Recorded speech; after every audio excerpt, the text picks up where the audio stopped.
Assalamu alaikum wa rahmatullahi wa barakatuh. Welcome to Amazed by the Qur'an, a series in which I try to share with you things I find amazing about the Qur'an. Continuing on the subject of plurals, this is the last session I'll have with you guys about plurals. I'll actually have a further conversation with you about skies. I mentioned this in a previous session where I talked to you about the difference between sky and skies.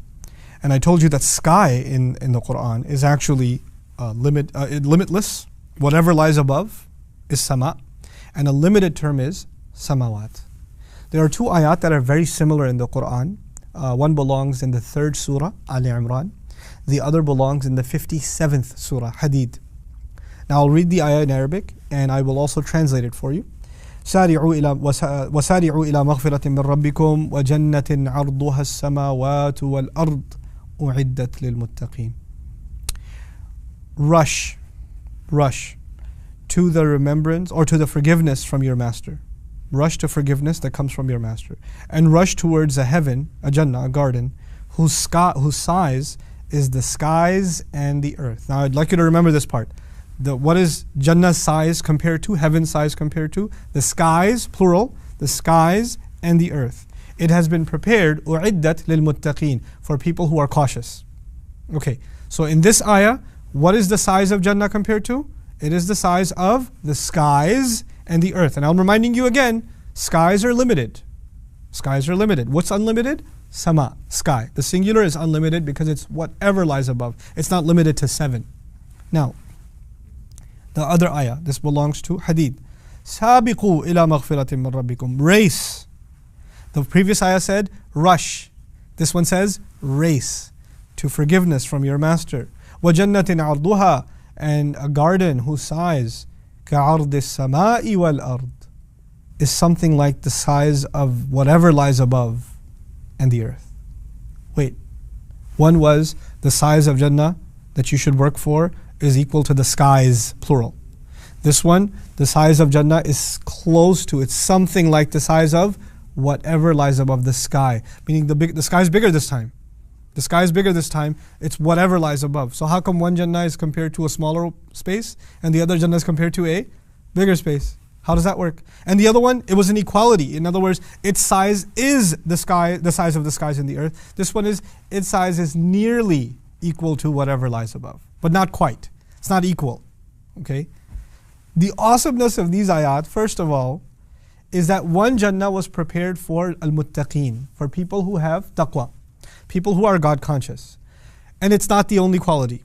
الَّذِينَ يُنْفِقُونَ فِي السَّرَّاءِ وَالضَّرَّاءِ, the people of God consciousness who spend when it's easy and when it's difficult. وَالْكَاظِمِينَ الْغَيْظَ, and people who suppress their anger. وَالْعَافِينَ عَنِ النَّاسِ, and people who pardon others lovingly. Whoa, وَاللَّهُ يُحِبُّ الْمُحْسِنِينَ, and Allah loves those who excel. Wait. So this Jannah has been prepared for the God conscious who spend when it's easy or difficult, who also suppress their anger and lovingly pardon people and excel. Is that everybody? That's actually a very limited number of people. I mean, you could be God conscious but not spend.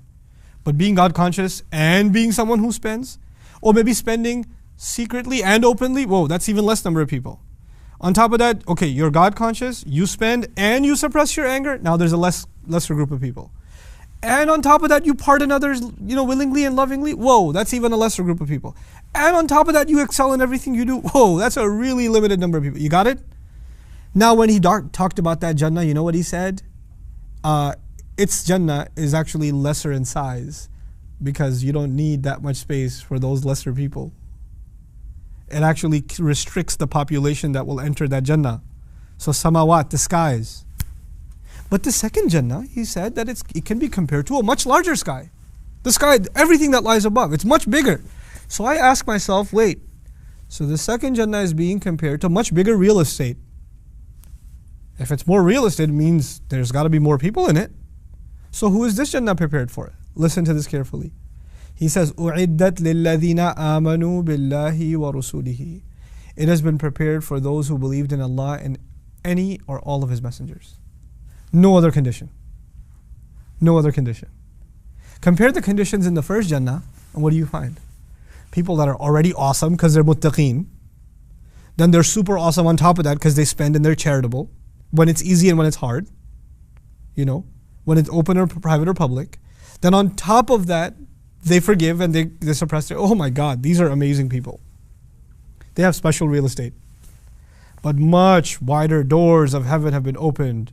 And the only condition God places on these people is, so long as you believe in Allah and His messengers. Look at the word messengers. Because you know what that does?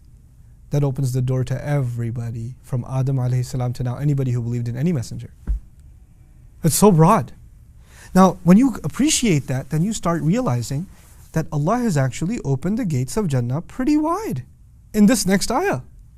Like it seemed when you just study the ayah of Ali Imran that the gates are open for a limited group. But in this ayah, the gates are open far and wide, so wide open. That's a huge favor from Allah, isn't it? In other words, what I'm trying to get at to you is in the ayah of Ali Imran, Allah has given us requirements for heaven, but in the ayah of Hadid, Allah has done us a favor like nowhere else.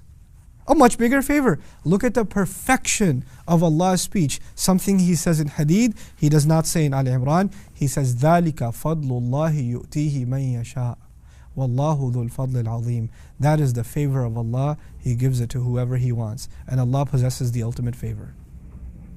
The ayah in which He did humanity a bigger favor by not putting hard restrictions on heaven. He ended the ayah by saying, that's the favor I give, and I can give whatever favor I want. I possess all the favors.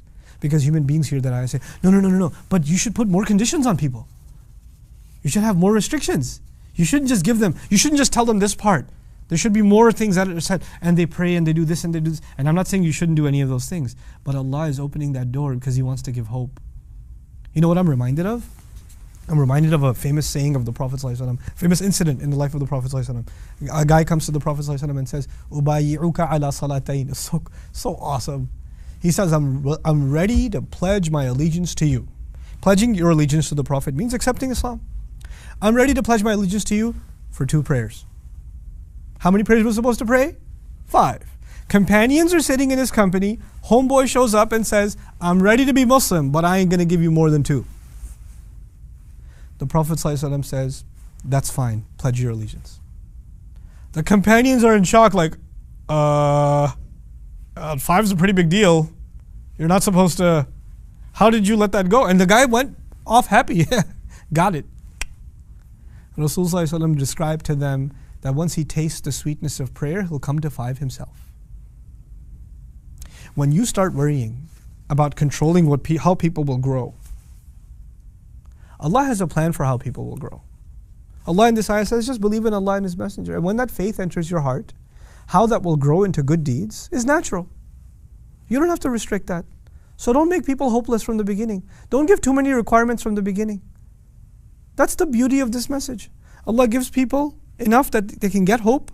And once they have hope, they can improve themselves and they hold themselves more responsible. Then they grow more, then they hold themselves more responsible. Instead of Allah burdening everything on them from the beginning, let them grow and mature so they can carry burdens on their own. This is the beauty of our religion.